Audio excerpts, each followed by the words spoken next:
il est en principe, on veut savoir en termes de programme. Vous savez, il y a beaucoup de différences entre les universités. Donc, qu'est-ce que vous pouvez nous conseiller et parler sur les programmes, l'établissement des programmes? Ok. Quand un professeur me pose une question de ce genre, je comprends la profondeur de la question. En fait, je ne l'analyse pas si c'est un étudiant qui me pose, mais quand c'est un enseignant qui me pose la même question, là j'ai une autre vision de la chose. En fait, il est important de comprendre que les étudiants que nous formons dans les universités sont formés pour être des employés ou être des employeurs. C'est-à-dire que nous formons pour des employeurs. Si nous formons pour des employeurs, et il est dit en langage courant que tout ce qu'on fait pour toi sans toi, c'est probablement contre toi. Si vous formez des étudiants, vous n'associez pas les gens qui doivent les employer à avoir les contenus de formation qu'il leur faut, vous allez certes former des chômeurs.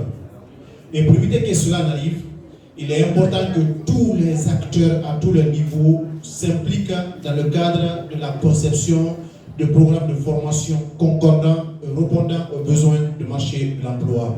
Là, je parle d'abord des acteurs principaux, c'est-à-dire le ministère de l'Enseignement supérieur, qui doit vraiment avoir un canevas de rédaction de programmes, mais également avoir un canevas d'édition de contenu de formation par filière. Si Mat Magandi a une licence en miage, par exemple, cette licence en miage ne doit pas être différente d'une licence en miage de Kofi Annan, parce que nous formons tous pour le même marché. Il faudrait que le ministère s'implique dans ce cadre-là à vraiment avoir des canevas de ce genre-là. Mais en plus, il faudrait que les employeurs, donc les professionnels soient associés à la conception de ces contenus.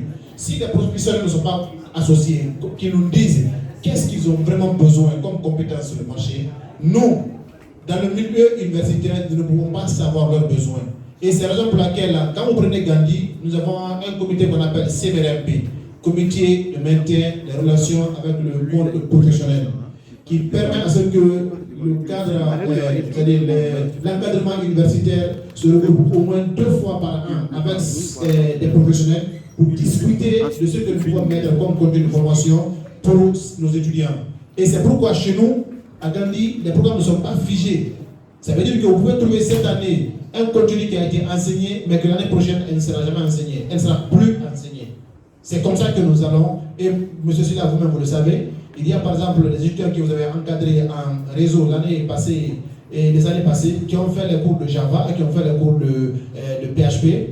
Mais on a compris que pour eux, Java et PHP n'étaient pas suffisamment importants. On a beaucoup plus orienté ces contenus vers les filières de développement. Mais à la place, on a ajouté d'autres éléments d'information et d'autres contenus de formation qui leur semblent beaucoup plus importants en réseau. Et c'est comme ça que nous évoluons. Et cela, on ne les prend pas à tue-tête, on écoute les professionnels, on analyse, ils nous proposent des contenus que nous mettons dans une maquette de formation et que nous introduisons dans les contenus. C'est un peu comme ça que ça évolue. Bien, merci. On va enchaîner avec les étudiants. Il avait parlé de mettre une entreprise en place. Alors, il ne s'agit pas de mettre l'entreprise en place. Il faut aussi savoir les forces et les faiblesses de l'entreprise. Donc, sur cet élan, je veux savoir quels sont les moyens et les stratégies utilisées.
acheter vos passes Internet, souvent vous avez tendance à croire que vos passes Internet ne vous suffisent pas. Donc je vais poser ces séries de questions qui s'orientent vers une faiblesse. Donc moi, quand les gens vont me répondre, ils vont répondre automatiquement. Donc ça viendra dans mon serveur. En ce moment, je vais collecter ces données-là, je vais les analyser, je vais les... Mais écoute, nous avons trouvé que la plupart des gens se plaignent. La plupart des gens trouvent que l'Internet est trop cher. Donc, ça me met en avant-garde d'abord. Mais écoutez, si moi je vais pénétrer le marché, donc je dois résoudre ces problèmes-là. Je vous dis encore, on ne se lance pas dans un business pour se faire de l'argent. Quand vous avez cette conception en tête, vous allez échouer. Lancez-vous dans un business pour résoudre des problèmes. Dès que vous parvenez à résoudre des problèmes, mais vous-même vous le savez, il y aura ce qu'on appelle un échange, ça peut être monétaire ou autre chose. Donc c'est comme ça, il faut passer par le SWOT analysis. Merci. Merci. On enchaîne avec M. Moumini. C'est bon? Vous avez posé une question à M. Guida. Monsieur, en ce qui concerne nous les étudiants, nous constatons qu'on a nos amis qui n'arrivent pas du tout à comprendre, disons, ces langages de programmation, mais ils ont vraiment la passion pour le métier du numérique, le cas particulier, être des développeurs. Maintenant, est-ce que vous prodiguez des conseils à nos amis ou bien s'il y a des solutions alternatives pour ceci-là pour être dans ce monde vraiment passionnant? Merci.